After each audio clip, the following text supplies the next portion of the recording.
Voyager, c'est l'envie impossible de 2021 et pourtant, l'homme garde envie de voyager. Le voyage fait partie du patrimoine de l'humanité. C'est même un exercice spirituel, nous dit Pierre de Mareuil, aumônier à l'aéroport de Roissy-Charles de Gaulle.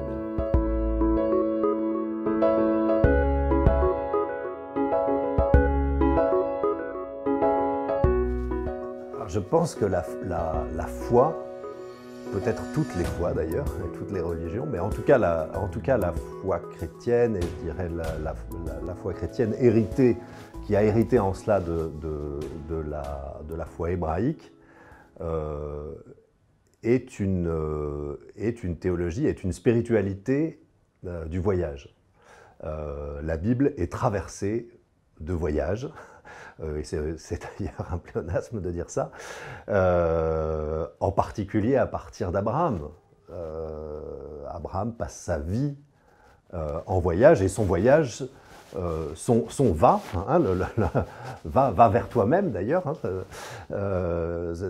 cet envoi, et va vers toi-même, c'est part en voyage, c'est passe ta vie en voyage.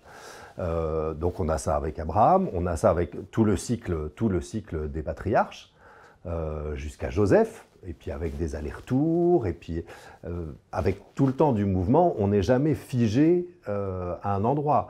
La foi est même nomade à ce moment-là. Et cette foi nomade des patriarches reste comme le point de référence spirituel et théologique, qu'on va retrouver jusque dans le Nouveau Testament.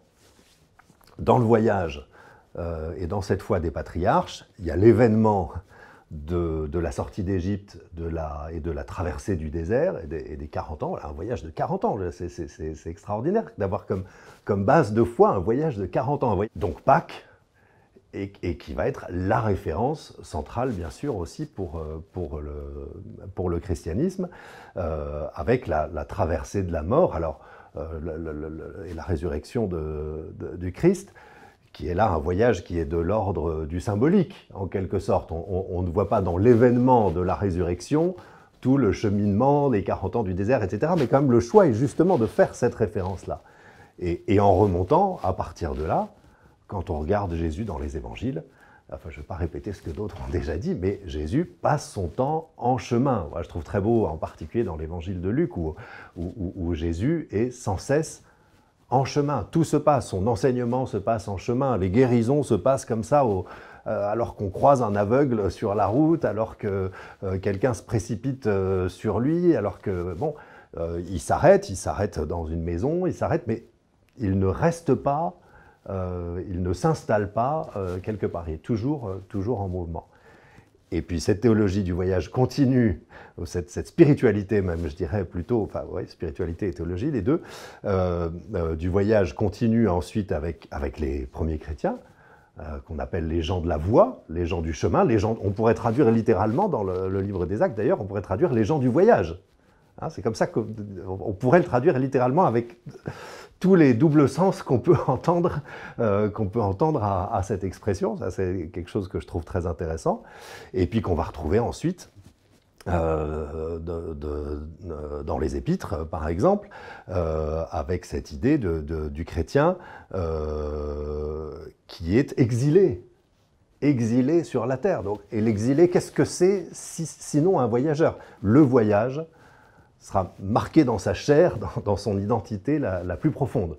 Et c'est la référence qui est prise aussi pour parler de la réalité du chrétien sur la terre. Donc oui, le voyage est ontologique, on peut dire, au christianisme, d'un point de vue spirituel et d'un point de vue pastoral, et aussi pour me situer dans ma théologie et dans ma tradition baptiste et donc évangélique, avec une forte insistance sur la conversion dans cette tradition, dans cette sensibilité.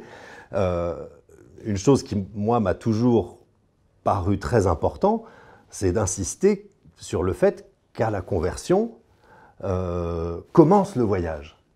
La conversion n'est pas l'aboutissement du voyage, elle est le début du voyage.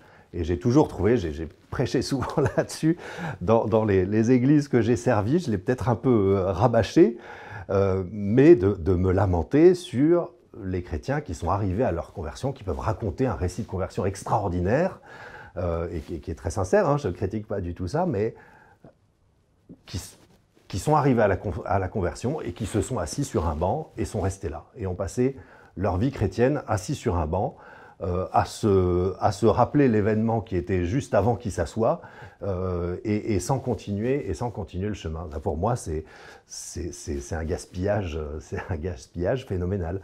Et la notion de voyage et du chrétien en voyage, en exil en voyage, est pour moi le remède, l'antidote à l'immobilisme spirituel, à l'immobilisme théologique aussi. Là aussi, je vais prendre une autre distance par rapport à ma tradition, qui est souvent réputée comme plutôt conservatrice.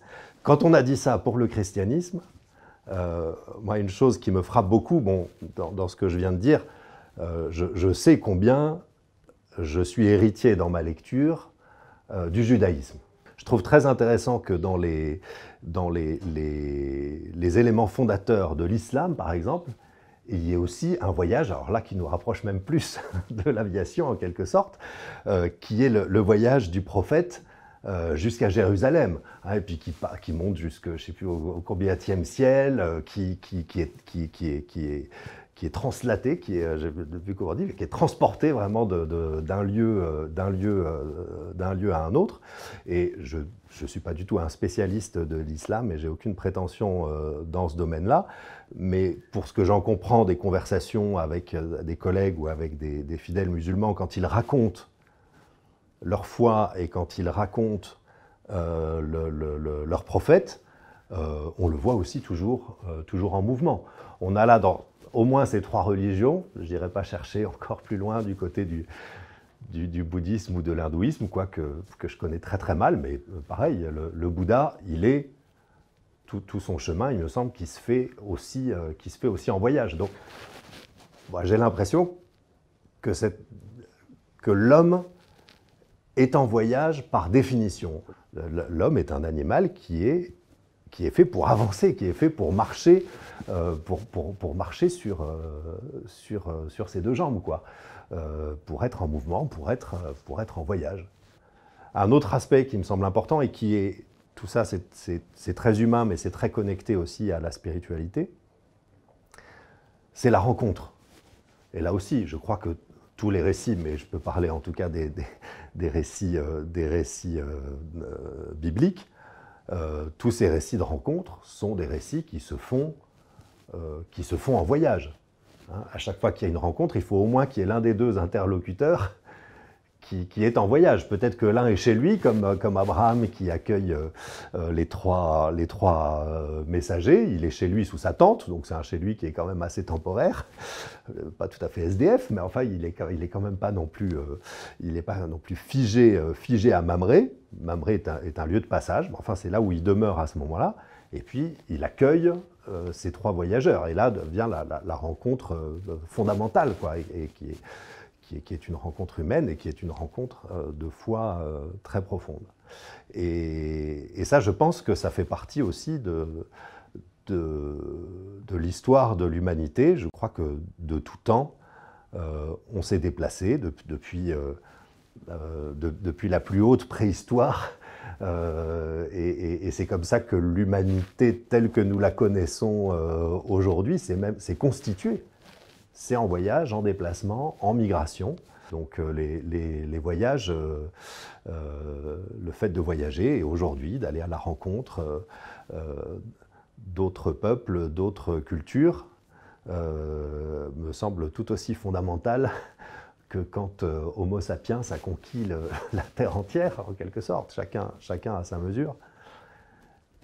Et je dirais même d'un point de vue chrétien et d'un point de vue ecclésiologique, alors ça c'est ma petite expérience personnelle d'il y a quelques années, qui a commencé il y a quelques années, mais c'est de prendre conscience par le voyage. Avant ça c'est des discours, mais on ne peut pas en avoir conscience, mais prendre conscience par le voyage de la réalité diverse et culturellement diverse et de la richesse de la diversité de l'Église chrétienne. La manière de célébrer le culte chrétien en France, dans l'Église protestante unie, par exemple, n'est pas la même que la manière de célébrer le culte chrétien dans la Iglesia Unida du Chaco argentin, chez les Toba argentins, par exemple. Hein, voilà. C'est pas la même, et pourtant, les uns et les autres, nous faisons partie de la même famille, du même peuple chrétien et du même corps, pour reprendre l'image de Pierre, et de Paul, pardon. L'image de Paul, de l'Église comme corps. Alors, on n'a pas tous l'opportunité de voyager aux quatre coins du monde pour rencontrer, mais je crois que c'est important de pouvoir le faire quand on en a l'opportunité, et de pouvoir en témoigner. Donc voilà, le voyage est pour moi indispensable et fait partie de la foi, et même un exercice spirituel dans un sens.